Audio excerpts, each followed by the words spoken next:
Happy May the 4th, everybody. May the 4th be with you. I'm Jake Varco, and I'm joined here today by Clarky. How are you doing tonight? May the 4th be with you too. Thank you very much. Wish it was with the Leafs tonight. Definitely a lot easier to come on last time, but still doing all right. I think we'll get through it as Leaf fans. It's not the first time we've seen something like this. Definitely. And Thanks for having me on. yeah, hey, thanks for joining me for the show. And I mean, a lot to talk about after this 5-3 loss for the Toronto Maple Leafs, a lot to digest and break down. Uh, pressure is the pressure's on for the Toronto Maple Leafs now. The Tampa Bay Lightning had the pressure in their corner after their game one loss, 5-0 to the Toronto Maple Leafs, and now the pressure is on in the corner of the Toronto Maple Leafs, and I feel as if Game Three is going to be pivotal, uh, more so for the Toronto Maple Leafs than the Tampa Bay Lightning. Agreed. I think that, if we bring in context to the situation, you're talking about a two-time defending Stanley Cup champion versus a team that, there's a lot of stigma right now. Can they get past the first round? And they've yet to overcome that hump. So I agree. I think Game 3 is obviously pivotal for both teams. But I think for Toronto specifically, after a beatdown tonight, I mean, these past two games have been a beatdown the first night on Tampa, beatdown tonight for the Leafs. I mean, maybe it'll be a closer game. Who knows? But right now, definitely the Leafs have a lot of pressure on them going down to South Florida. Definitely, and the reason I say the Maple Leafs have more pressure to win this game than the Tampa Bay Lightning, it's not just because the Lightning have been there before, they've done this before. It's Well, I mean, that's definitely part of it and a big part of it, but it's more the sense that the Tampa Bay Lightning just split two home games for the Toronto Maple Leafs. Now the Lightning have the home games in their corner in hand, and if they win two games, take a two-game lead over the Toronto Maple Leafs going back to Toronto for Game 5. That'd be definitely a big letdown for the Maple Leafs. Yeah, you're right. And I mean, I guess I did call it a beatdown tonight. RJWI, maybe you are right. You can pull up their comment there. Maybe it wasn't technically a beatdown, but I don't know about you watching the game as a Leaf fan. It was definitely a demoralizing loss. You can look at the box score and then the game. Yeah, 5-3. Shots were pretty even. Scoring chances pretty even. But at the end of the day, let's be honest. If we're talking real Leaf fans here, they were out of the game at the end of the second period. So maybe it wasn't technically a beatdown by the stats, but at least for me, when I'm looking at a hockey game, it's about what I see. And the Leafs look flat tonight, and they looked like they were getting bullied around again. Yeah, so the shots were even in this game, and I don't really. That's not how I measure how a game goes. I'm not measuring it based off shots. I'm not measuring it based off of the final score. Toronto Maple Leafs had a, a glimpse of hope there at the end of the game. They erased a 5-1 lead, made it 5-3, but really, you knew after that fourth, fifth goal that the Toronto Maple Leafs really had their work cut out for them in this game. And honestly, I felt it was a pretty decisive victory by the Tampa Bay Lightning tonight. Agreed. Tampa again, it's a team. They had a lot of stats about Vasilevsky's record as well as Kucherov's point totals after getting shut out. And Tampa's a team that just knows how to rebound, and they rebounded tonight. Yep, certainly. And I'm seeing some comments here. So Leafs didn't score on the power play. That definitely hurts us. And we're going to talk about penalties. That's a good point. We're going to talk a lot about penalties because there's been that's a topic. Yeah, there's been an abundance of penalties in this series already through the first two games. Both sides. Yeah, both sides definitely. And the follow up comment is, and Tampa Bay goalied us. And I wouldn't necessarily say Tampa Bay goalied us. I mean, 31 saves on 34 shots. That's a solid outing, but I wouldn't necessarily call that Andrei Vasilevsky standing on his head and stealing a win for the Lightning. The Lightning were the better team tonight, and that's why they won this game. Agreed. I think at least compared to Game 1, Vasilevsky definitely stepped up his game. I agree it wasn't a complete domination, and even on Campbell's end, I thought he played a pretty decent game overall. I don't think you could pin this loss or win on goaltending alone. I think there was a lot of factors in the game tonight. One of them just happened to be, there was just some scoring chances where the goalies had no chance. And then there was also Vasilevsky, like that glove save in the second period. That's world class. You got to give credit where credit's due. That was an amazing save. So there was definitely glimmers of stardom tonight by Vasilevsky, but Leafs, there was other reasons why they lost, in my opinion. Certainly, and I mean, again, I'm not saying that Andrei Vasilevsky goalied us because I don't feel he did. He had a great game out there tonight, and that was expected coming into this game because prior to tonight, Andrei Vasilevsky, following a playoff loss in his last two seasons, a 966 save percentage, 14-0 record, and five shutouts. Andrei Vasilevsky and the Tampa Bay Lightning don't lose back-to-back games in the playoffs, and that has a big factor. That's a big part of the reason why they are the defending back-to-back Stanley Cup champions. Yeah, I agreed, and we're seeing some comments in here too about it. And he's such a good goalie. So I mean, in the first game, looked like he was a bubble starter in the NHL. Obviously, we knew that that wasn't him. Also, Tampa was really flat, but he is a really good goalie, and there's a reason why. They've won two cups in a row. He's played a major part. So the Leafs have their work cut out for them, and those stats don't lie. Like you said, 14-0. That's some steep wins versus losses. No losses. So I don't know. I don't know how the Leafs are going to beat them. Probably need some magic from game one as well as some other ways to get through to him. But he looked really good tonight. And you know what? More about Andrei Vasilevsky in the playoffs. I recall last season seeing a statistic about in game sevens when series got to game sevens, he had a shutout streak going, and it was somewhere around 4 or 5 consecutive game sevens with a shutout.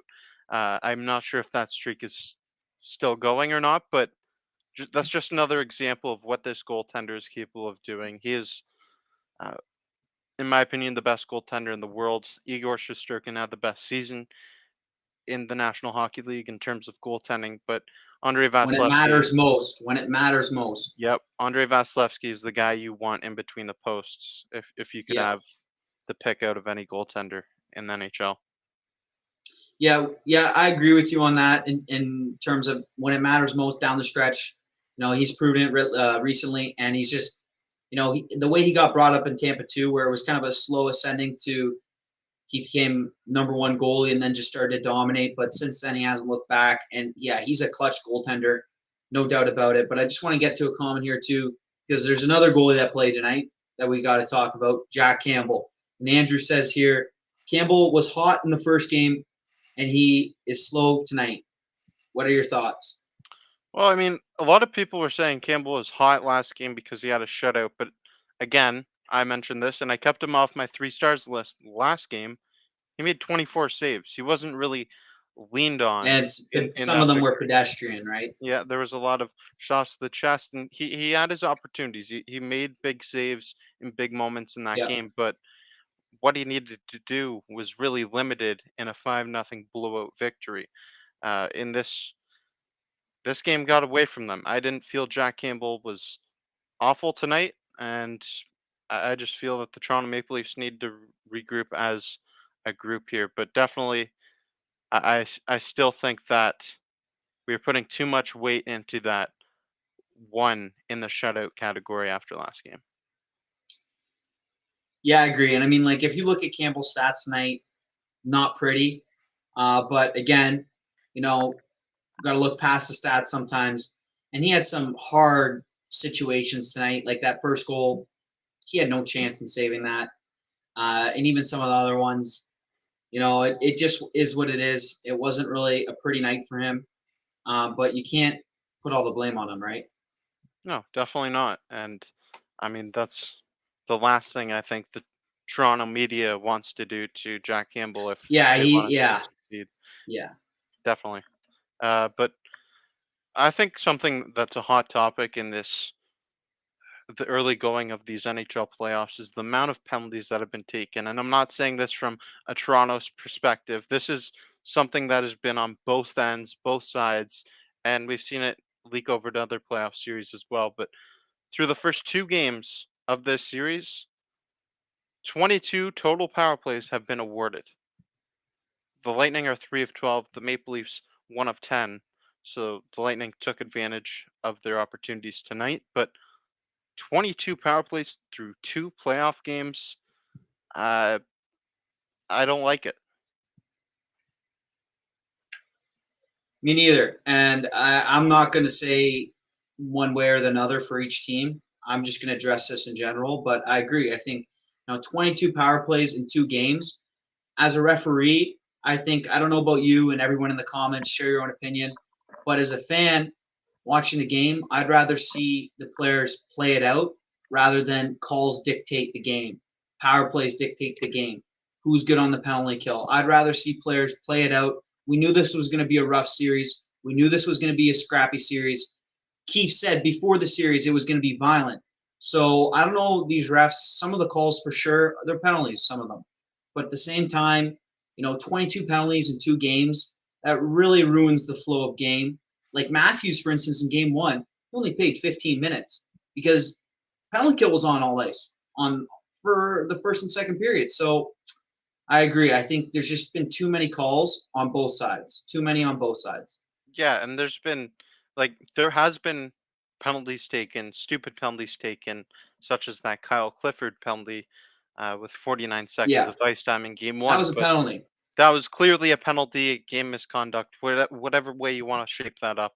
A 1 game suspension for him, by the way. We can talk about that a bit later, but uh, I just think that there's been too many penalties called that stand out, and 2 of them for me were Ilya Mikheyev, the trip in game one in the corner when the referee in the corner didn't make the call, but the guy all the way from Right. center ice Yeah. made that Yeah. call, 50 feet away. and Yeah. then there's the Ilya Labushkin hook tonight, which I just couldn't wrap my head around how you're calling that in a high intensity playoff matchup like this.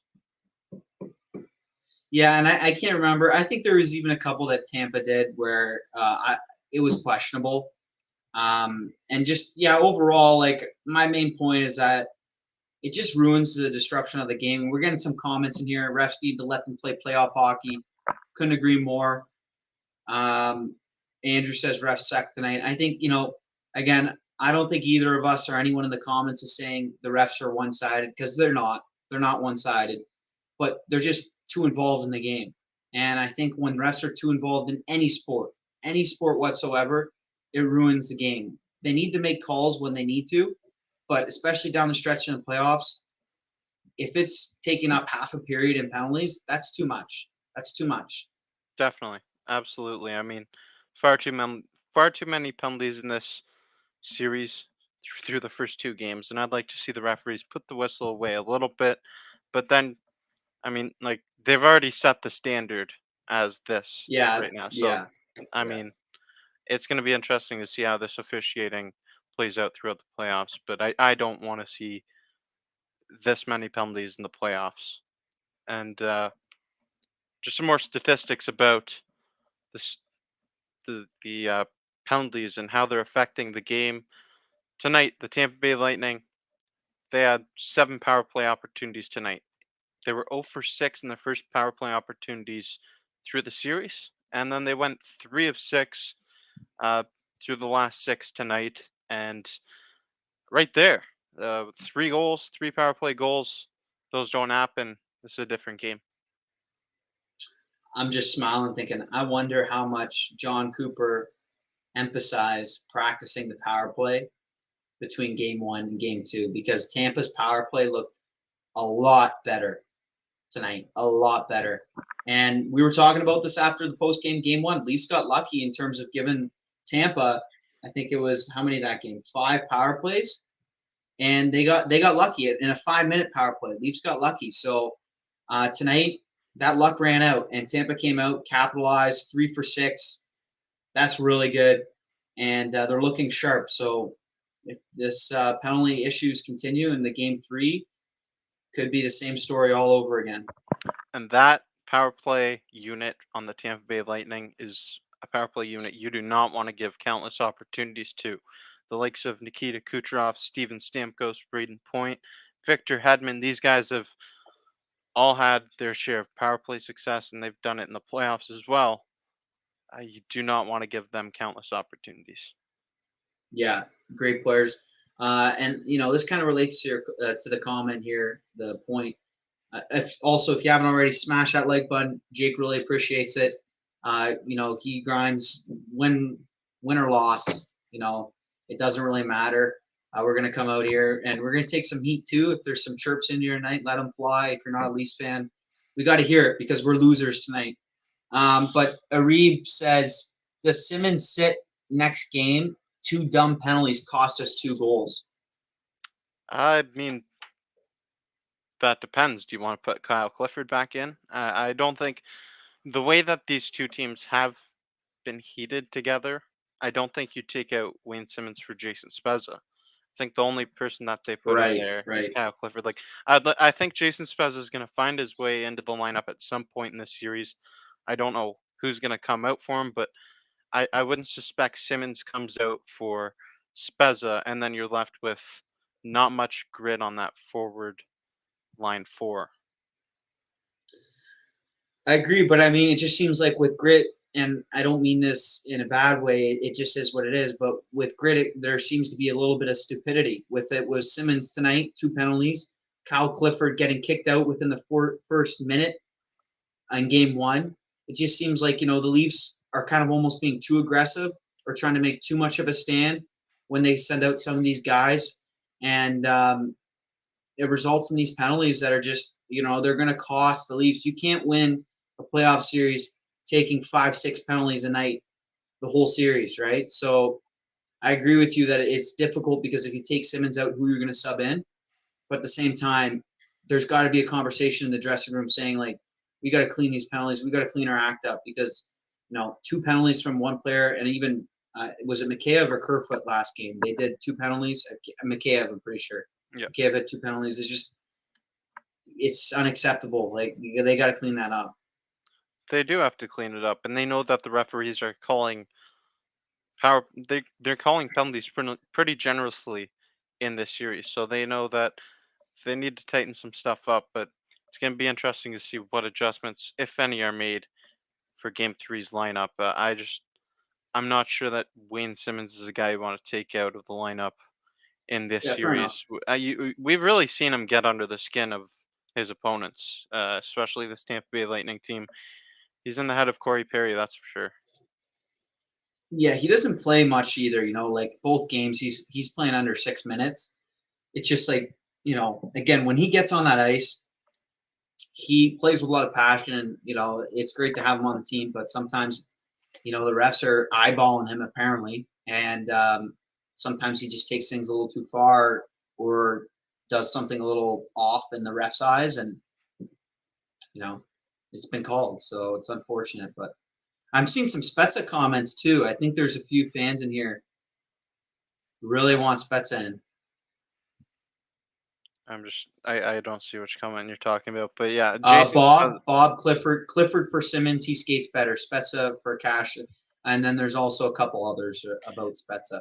And you know what? Curious That what people are saying about Spezza. that's actually a great point from Bob about Kyle Clifford skating. I think that's something that really it is something that goes unnoticed quite frequently is his skating ability. I got the opportunity to go photograph a Toronto Marlies game earlier this year, and Kyle Clifford, man, that guy can skate.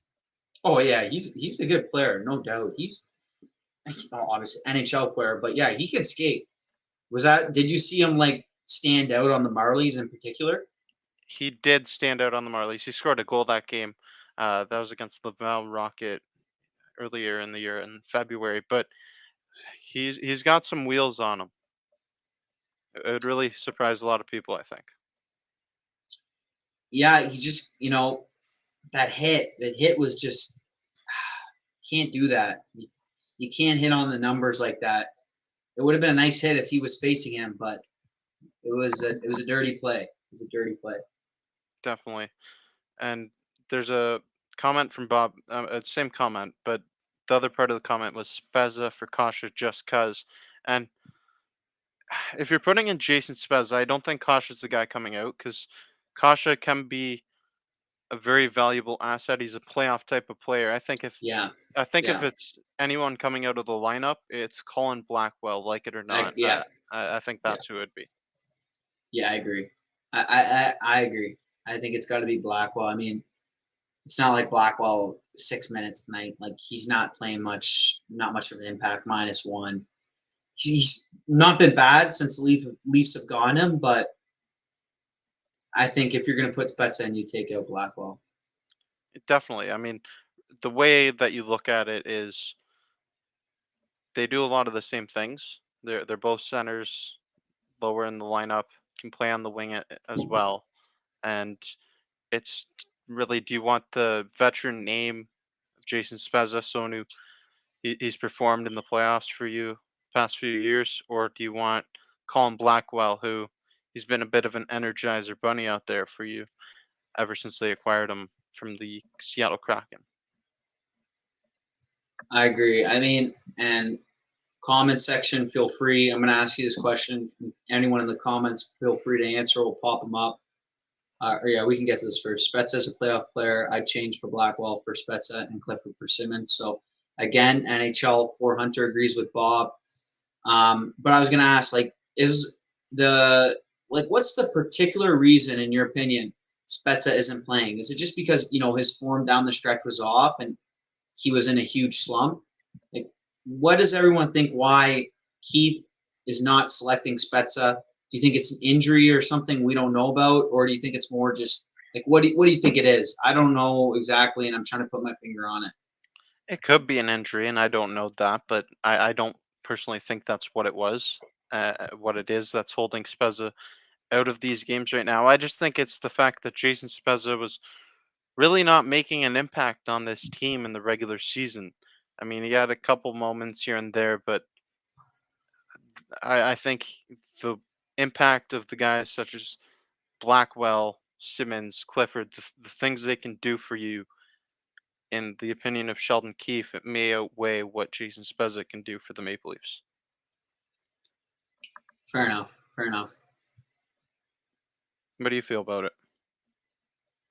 Yeah, I think I think it's more just form and the pace of the game. Maybe Keith thinks that whenever Spezza's in a lineup, especially on the fourth line, like with a guy like Simmons, who sometimes skating wise in terms of NHL is a little bit off compared to some lines they match up against. So maybe it's something like that. But honestly, I'd like to see him back in the lineup. I think that over the last couple of years, he's earned his keep. I don't think it's exactly a drop off like Thornton and Marlowe. I don't think it's that big of a drop off, but maybe Keith is comparing it to that situation where those guys down the stretch of the playoffs just didn't have it anymore. Didn't have the legs, especially. So we'll see. I think that's definitely a big factor in it, like the age and just his pace has slowed down throughout the season, and it's been noticeable. Um, let's get into 3 stars from tonight's game, and we'll start with the third star of it. It's Mitch Marner of the Toronto Maple Leafs. Had a goal and an assist out there tonight. Liked what I saw from Mitch in this loss.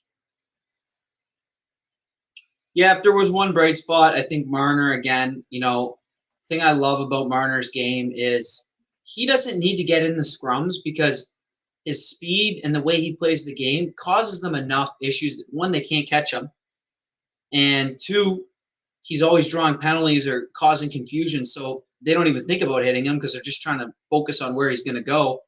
And three, penalty kill, power play, they lost the game, but I still think he had a really good game. And compared to last season's playoffs, I think we got to put things in context here. Last season during the playoffs, absolute choke job from him specifically. That's not been the case this year. He's really come out. He's really tried to improve when it most matters. And I think tonight was another example down the stretch in the playoffs. He's bringing it together.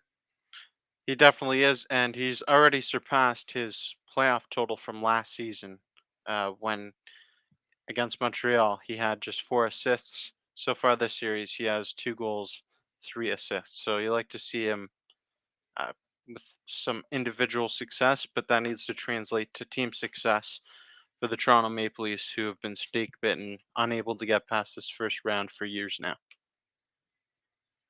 Yeah.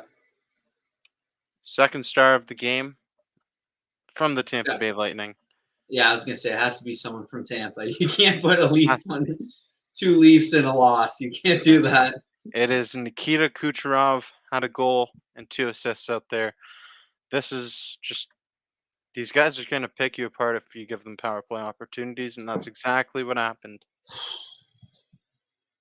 Yeah, I mean Kucherov, on the other side, such an intelligent player. And him like a little bit different, speed maybe not so much now, but like the way he sees the game, he's just brilliant hockey mind. And yeah, tonight he was a big part of that power play, and also an even strength, just a solid player in Tampa's lineup. And battled injury the past couple seasons, but he's looking good. Definitely, and Kucherov isn't someone that came into the National Hockey League with the biggest expectations. I mean, he was selected 58th overall back in 2011, and I think he's really surpassed the expectations he had set out for him by a lot of the draft analysts prior to his career, and he just continues to have success. He's a great skater and a great player, definitely a hardworking talent. And then first star of the game, who I think is used to be the best defenseman in the National Hockey League. I think that Who's that title. now? There's a couple guys. I It's think up for that grabs. I think that's between Yossi and Kale McCarr. Yeah, I think McCarr might not be there yet, but if he's not there yet, he's going to be there in a couple of years. And Yossi, obviously, Well, yeah. I'd say if you're to select a fantasy draft for Dynasty League, you're going with Kale McCarr as your first defenseman for sure. But great performance from Victor Hedman tonight. Career high playoff total, 4 points with a goal and 3 assists. And this veteran defenseman, I mean, I feel like you can say the same thing about all these Tampa Bay Lightning players. They've all done it before, and you give them opportunities, they're going to cash in. He scored the first goal of the game right out in front of the net in the dying seconds of the opening period. Yeah, if you asked me to pick 3 players from Tampa to put on the Leafs, he'd probably be included in that because he's just the type of defenseman, like you said, his playoff success, the type of defenseman you need down the stretch. And he showed again tonight. He's getting it down on the offensive end, assists and whatnot, but he also played a really good defensive game. He, along with that whole crew, is really good down low, the boards, being physical, you know, clearing the zone, clearing in front of the net. And I think any defenseman in the NHL can take something from Hedman and learn. So yeah, well deserved first star tonight. He nuisance in the back end, nuisance, and the Leafs are gonna have to deal with him along with the rest of that defensive core and that hot goalie that's come back, and he's gonna be hot in Game 3. He is gonna be looking. That whole team's gonna be looking to pounce quick on the Leafs down in Tampa. Definitely, they want to build on that momentum because they know what it takes to win in the playoffs. And I want to talk more about the first star because he has a link to Toronto's captain, John Tavares. In the 2009 NHL draft, the draft order went 1 Tavares, 2 Hedman. Now, if you were the GM of the Islanders now, going back to 2009 in a time machine, who are you selecting with that first overall pick? John Tavares or Victor Hedman? I can't really remember the context of the draft in terms of who was hyped up more and the scouting reports and whatnot. I'd assume Tavares was probably the clear number one on the reports, just because obviously you got a little bit of bias in Canada. Also, he was a really good player. I'm pretty sure for the Generals, right? So probably, I don't know. I think looking back, it depends. I think at that time the Islanders didn't really have a franchise guy. I think that for the selection they did with Tavares, he was a good young guy coming in a league as a forward. He was their captain for years. I think you got to still go with Tavares, but to make the case for Hedman, I think Tavares just was a franchise player forward for the Islanders for years, and they didn't really have much success, but they still were solid teams. So some years. So I think probably still leave Tavares, but right now, if I'm on the Leafs, probably I don't know. You could make the case that Hedman would be more valuable to this team than Tavares to a certain extent in some aspects of the game. And you know what? I understand what you're saying about John Tavares. He coming out of the Ontario Hockey League, he was granted exceptional status to get into the OHL at a younger Yeah, age. yeah, I mean, he was the hyped consensus number one overall pick that season, and understandably so, the New York Islanders selected the guy who was more likely to be the face of their franchise. And so I understand what you're saying, and John Tavares is more likely to be a face of a franchise. But Victor Hedman, I think if you're doing a redraft and you're going based off of, if you're going based off of just wanting to win Stanley Cups, I think you go with Victor Hedman. Victor Hedman's a guy who two Stanley Cup rings to his name. He's he had the title of the league's best defenseman for quite some time. He's still top three, top four defenseman in the National Hockey yeah. League. So I think in a redraft it's Victor Hedman. I think yeah, probably just because of the positional weight too. I guess I did forget that drafting a top defenseman is a lot less likely than drafting a forward that can put up 80 points in one season. But I do think Tavares is a bit more two-way than most players. But that's a good point. And we got a comment too from Bob tonight saying, "Let's discuss Tavares tonight." What are your thoughts? How do you think he played? I thought he wasn't very noticeable, which is not a good thing from your second line center who's being paid what he's being paid. And you'd like to see your captain produce in a big time game like this. Yeah, agreed. I think he does do some things off the puck really important, but yeah, offensively, not much of a impact tonight. Face-off percentage was decent, but Yeah, not a whole lot of impact. certainly not a night to write home about for John Tavares. Just three shots on goal, but we can talk about John Tavares and criticize him all we want, but let's remember back to last year's playoffs. Would you rather have a team with John Tavares or without him in the playoffs? I think the answer is pretty obvious. You want John Tavares on your team in the playoffs. He just needs to get things going, and he needs to do that quick. Agreed. I think yeah, that's a good point. That last playoffs when he was out, it exposed some holes in the Toronto lineup, and he is a solid player, second line anchors at second line. Sure, I think Diz there has a comment saying it's scary how bad Tavares has been. Expectations are high when you're getting paid that much money. At the same time, at least his line mate Nylander had a great season, his best season ever. So maybe we consider those things that Tavares does have an impact on other players. It's not just about his output, but I agree. Top player, it's difficult to keep giving him passes on nights like this. Yeah, certainly. It's tough, it's difficult, but the Maple Leafs just need him to step it up. And there's a comment in here, not really Maple Leafs related, but Bonnie says Raptors suck and Blue Jays can't even beat New York. So actually, uh, did you check the scoreboard for tonight's game at all, Clarky? I don't know if you checked the score I after. checked the Jays were up. Jays It won was coming to then, 2-1, right? 2-1 Yeah. over the New York Yankees, ending their. What are you saying, Bonnie? The Jays won tonight. Yeah, I mean, I don't know what was going on in the comment section before that led to this comment, but Blue Jays defeated the Yankees tonight, and newsflash, the Toronto Raptors do not suck. I think I've been reading the comments, some of them, and I think there's a little bit of a debate going on there. So, keep it up. We love seeing fans debating each other, but Bonnie, come on. Raptors are an up and coming team. Blue Jays are hot. Leafs, I'm not going to say anything right now. Sorry, what was that comment? New York won 11 straight. Jays beat them tonight. Yeah. Yep. You So can't say the Jays are bad. Come on, Bonnie. Come on. no, that's silliness. Uh, Disrespect. what did you think of Michael Bunting out there tonight in his first career? Decent. Decent. Yeah, for the Leafs' first career playoff game, and he scored his First first career goal. playoff goal. Yeah, I think Bunting was a knee injury, right, or something like that, or I don't know what is it, or back. I can't remember, but he looked good tonight.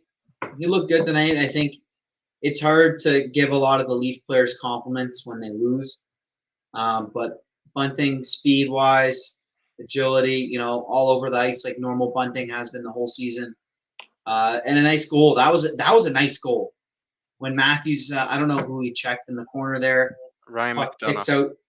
McDonough, great. Yeah, McDonough made me mad tonight. McDonough made me mad. That's another story. But yeah, hits McDonough. Puck gets coughed out to Marner. Then the Bunting. Nice goal. Very nice goal. Definitely. I thought that play by Austin Matthews was exactly Hit, yeah. that's the epitome of what you need in the playoffs to succeed, and obviously not the night that the Maple Leafs were hoping for. But if Austin Matthews can do more like that, I mean, that's all you can really ask for from your star player. And then Michael Bunting cashing in on the opportunity out front. Great, uh, great play that stood out to me from this game from that top line. Agreed. If you haven't already, smash that like button. Jake, he drags me out. So even when we lose, it's hard for me to come out because it's painful after a loss. But we're gonna come out and we're gonna take heat, and we're taking heat from this comment right here. John Martin, respect the Bolts fans. John Martin says Campbell's poor play will cost the Leafs the series. Bolts in 5. Whew.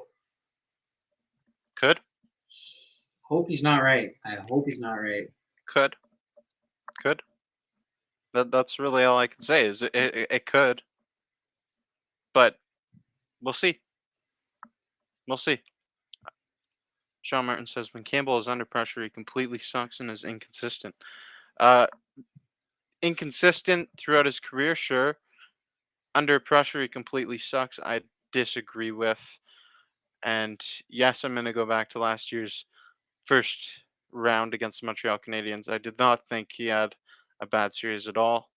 The game 7 was his worst game of the series, which not ideal, but still he didn't play awful in the playoffs at all. He's never really been, a great star goaltender, but he's someone who the Toronto Maple Leafs need to succeed. I don't think Jack Campbell sucks. He can play at a high ability. It's just that he can't sustain that ability for a long stretch.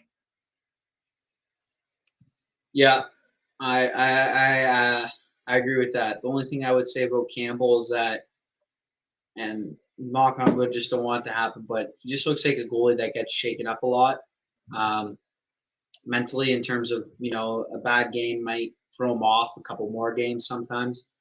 But I think as of late and coming down the stretch, he was looking sharp. So I think all we can do as Leaf fans and the media, the best thing you got to do is just support him, because there's no point in ripping on him and saying he's a horrible goalie because no, he's an all-star this season. He's not a horrible goalie.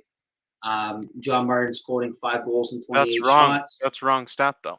That That's is, wrong. there's 34 shots, by the Yeah, way, but 29 but it's saves. also you got to watch the game. Yeah, I don't know about anyone else in the chat and everything, and you, but the stats are one thing. But if you're all stats, you're not watching the game. Toronto's defense compared to Game 1 was a joke. Toronto's defense let out Campbell to dry in front of the net a few times. Muzzin was sleeping on some plays. Brody, he made a nice play at the end of the game, but he was not playing too good tonight. Labushkin, he didn't clear in front of the net like he did Game 1. So, it's not all Campbell. Some of it is, but overall, it was a team loss tonight. and I think this comment here, Chris Patterson says, "Can Campbell play 7 games, or do you put the kid in?" I don't want to go anywhere near Eric Shelgren in this series, and the, Eric Shel Eric Shelgren had some good moments this season, especially his first NHL start with a shutout. That's great. Great storybook game for Eric Shelgren, but you don't want to put this kid in goal against the Tampa Bay Lightning, the back-to-back defending Stanley Cup champions, especially after the last meeting which was in the regular season, the last regular season meeting between these two teams, when Eric Shelgren got, how do I put this? He got rocked for an 8-1 loss. You don't want to put that kid in goal against the Tampa Bay Lightning. That can really A, ruin his confidence for the remainder of his career, and B, that could really be detrimental for the Maple Leafs as a whole. Yeah, I don't want to think about that. No, like things really have to go wrong for the Maple Leafs to turn to Eric Shelgren here. Yeah, I think. Yeah, I think if he was in that, I don't want to speculate. I just don't. I don't think it'd be as good if he was in that. I think it would end up. I don't Yeah, know. I yeah. don't think I it would be a good situation. No, that's not the situation that you want. Definitely not. And Where's Mrazek? Is he out he's out. Yes, groin for the season? and yeah, likely the season. Yes, Waste of money. that's Waste of that's money. definitely a tough injury. And I mean, it's not like he was playing great before, but He's you'd making like rather have. 4 mil, eh? Yeah, Campbell's on 900K right now. yeah, that's gonna change at the end of this season.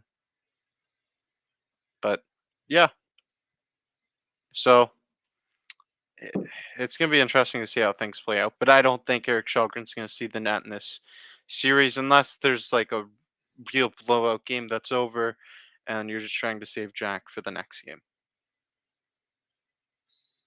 Yeah, I don't think we're going to see Eric this series. Hope not.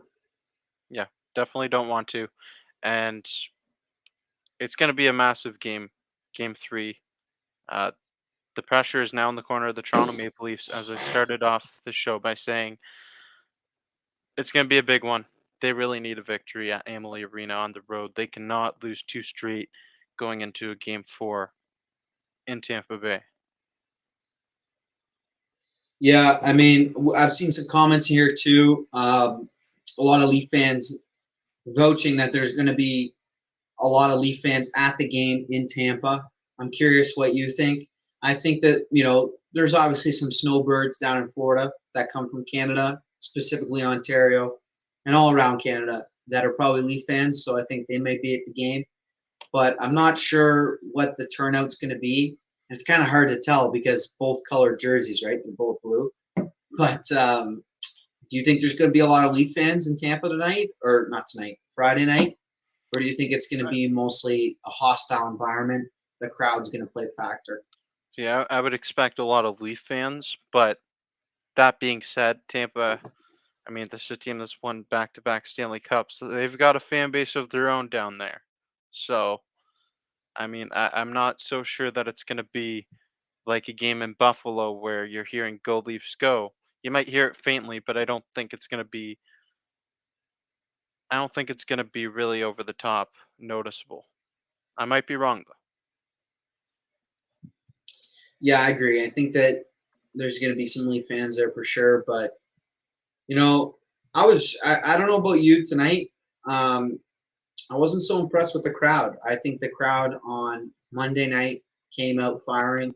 Obviously, it helps when the team scores goals and it helps who scores first. But I felt the crowd tonight was a bit flat. I really did. I think that you saw some empty seats in the game. Just looked like they kind of gave up on them. And I know that if I was spending that money and I was going to the game, I'd cheer my heart out. But I think that it's going to play a factor in game three. The Leafs are away. Sometimes they do play better away. We'll see. But see how many Leaf fans are there and what the atmosphere is like. Tampa's will be a hostile environment.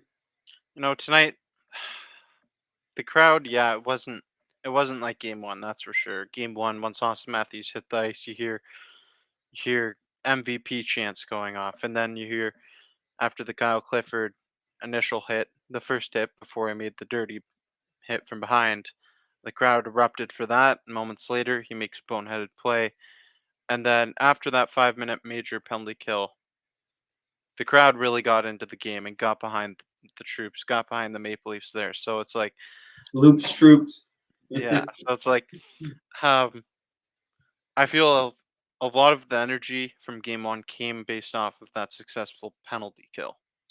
Yeah, for sure, for sure. And 6-6 scores. There's comments saying enough with the crowd. It was a 5-1 tough game for the fans. It's true. It's true. Um, hard to cheer on when it's that big of a blowout. Yeah, I mean, I don't really think the crowd they played a massive factor in game one, but when you're losing, it's harder for a crowd to play a factor, you know? Uh, it's not like they're gonna get under the skin of the opponents that much. It might actually egg them on more to just continue pouring on the goals. Yeah, you're right. And I mean, like, but I don't know. It just seemed in game one, and it probably wasn't just the crowd. It was a combination of a lot of things for the Leaf team. But they just played with an extra step. They were faster than Tampa. They looked like they wanted it more. They were more hungry, and they looked like just overall a more energetic team. And I'm just trying to think if that, the crowd impacted that, but maybe it's a multitude of factors. So I, whatever. Let's I talk about something else. I think the crowd's something that they definitely fed off in game one, but this team's got to be self motivated by this point in time after the disappointments they've had in past years. They really want to rewrite the script going against the defending champs. Yeah. You know what? I'm curious to see, switching topics a bit. Um, what do you think the message is in the Leaf locker room right now, going to Tampa? Like, what? How do you think the coaches are approaching this? The players, where are they going to try to rekindle the magic from game one? They're going to try something different, lineup wise. What do you think the approach is going to be for the Leafs here? They got to stop taking these penalties, and I know with the way the officiating's going on both ends, that's going to be difficult. But they they have to adjust to what they're getting from the referees. Take less penalties. You can't give the Tampa Bay Lightning 12 power play opportunities through 2 games. And then another message, you got to tighten up defensively in front of your goal, fire shots on goal, and really just get back to what you were doing in game one. Game one, the Toronto Maple Leafs were much, I don't know if you noticed it, but they seemed like they were the much faster team, much more Yeah, energetic than the Tampa Bay Lightning. They need to refine what they did in game one. agreed. Those are some great comments, and we got some here too coming in. I love seeing them. Bob says, message is we need some balanced scoring. And I think that's another good point. A little bit top heavy with the top first line playing really good. We did see some supporting cast get a goal. Muzzin got a goal, but it was point shot. I don't know who was on the ice. It was still decent, so I think that's a good one. Arib says they need to be a faster team, use their strengths like they did in game one. So similar to what you're saying. Um, John says Sheldon Keefe is so pissed right now. He probably is. He probably is. Cannot be a happy guy right now. He's obviously got to be Um, frustrated. you got to be. Who else? Uh, keep shooting, Andrew says. Yeah, keep shooting. Jessica says for sure Leafs will get a comeback win game three. So there's a lot of, I don't know, Leafs fans got a lot of opinions right now. Yeah, I mean, based off what we saw in game one, there's a lot of reason to be optimistic. We know that the Maple Leafs can hang with the Tampa Bay Lightning. They split their season series 2-2, and I'm they really just have to refine that. That's got to be the message in that locker room going into game three. Just forget about the years past, one game at a time. Focus on the task at hand. Go into Amalie Arena, come away with a victory in game three, and then do it again in game four. Yeah, I agree. I was kind of thinking simple. I thought, the home team's going to win the whole series. It doesn't work out like that usually. I was thinking the Leafs were going to win game two and then drop two in Tampa, but now,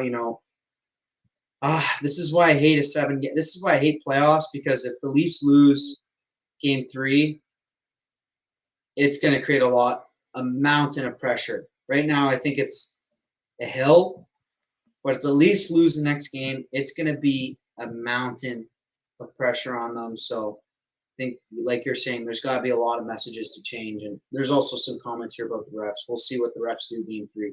I hope there's a message from the league saying, I don't know what the rest of the games are looking like, but I hope there's a message from the league saying, like, just call us stuff.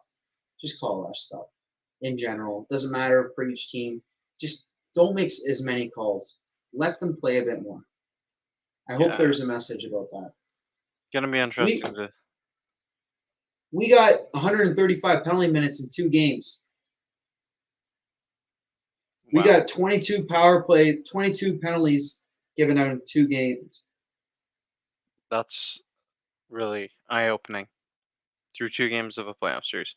Uh, I want to address this comment before we head off here.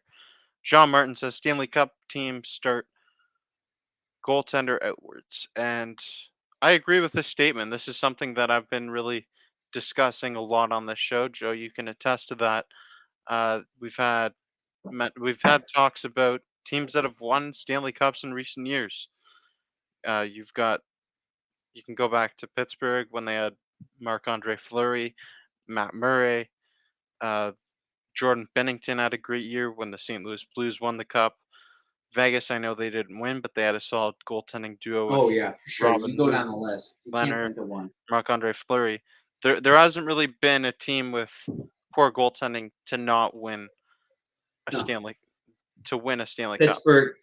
Pittsburgh, I don't know. The one year they kind of had questionable goaltending a few But times, where but when one of Fleury or Murray dropped off, the other one picked it up for them. So that yeah, that's that's a good point by John. It's true.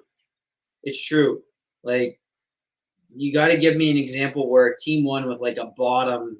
I'm not saying Campbell's bottom. I'm just saying in general a bottom goaltender. It doesn't happen. no. Just doesn't happen. And I'm wondering if this year could be the exception just based off of how much goal scoring we're seeing.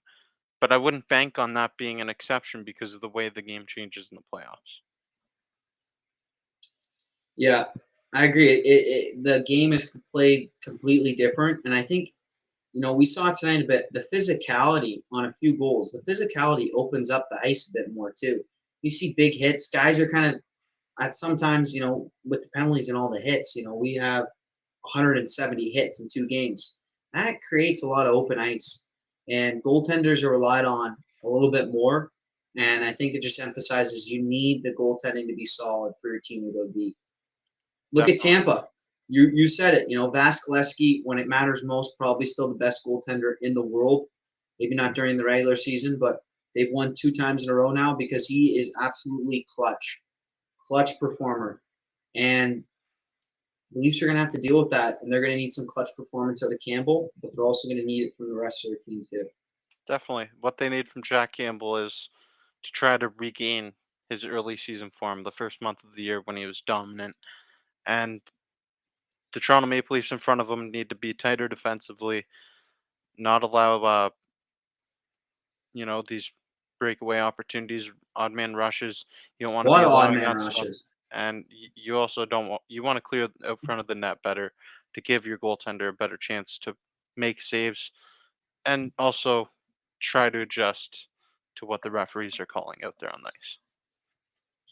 Yeah, yeah, but the other thing too is though we could flip it on its head and say, and we don't have the list in front of us, so it'd be difficult to go through. We don't want to go through that, but what teams with a bad decor have won the Stanley Cup?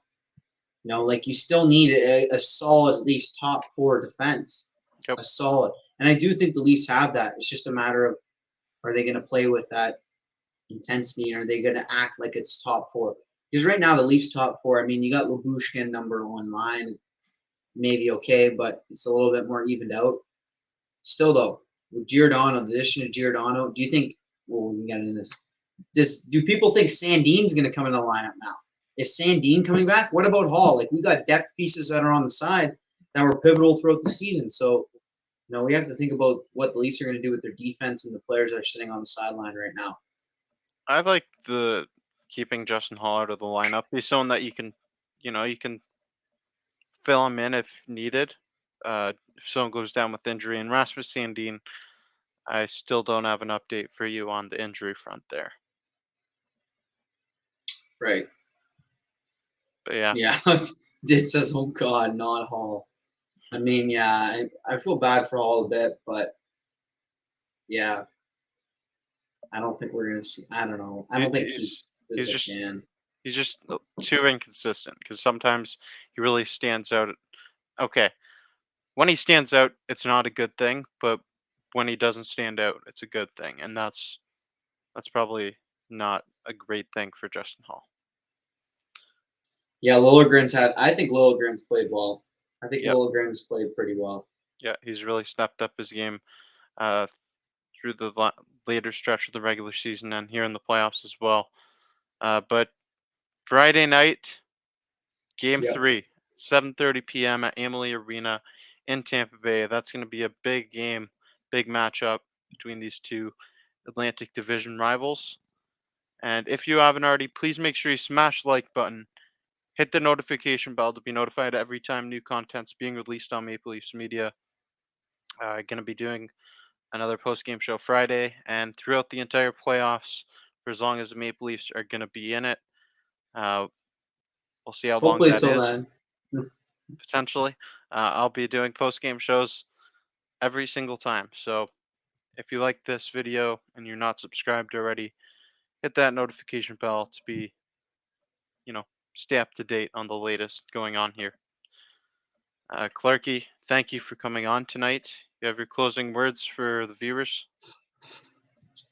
I just want to say thanks for having me on. Really appreciate it. Even on a night where the Leafs they lost, what are you gonna do? That's hockey. Um, Excited for Friday night. We'll see what happens. But again, thank you for having me on. Thanks for everyone commenting, whether you're a Leaf fan or not. Different opinions, debates. It's always great seeing different comments coming in and different opinions because that's the beauty of sports. It brings us together, and we all have our own opinion on things. So keep coming back. Hit that like button, hit that subscribe button. Jake's working really hard day in, day out. So give him all the love you can. Appreciate everyone. Thank you. Appreciate it, Clarky, and I appreciate everyone here in the comments section as always. I'm Jake Farco, and until next time, have a good night.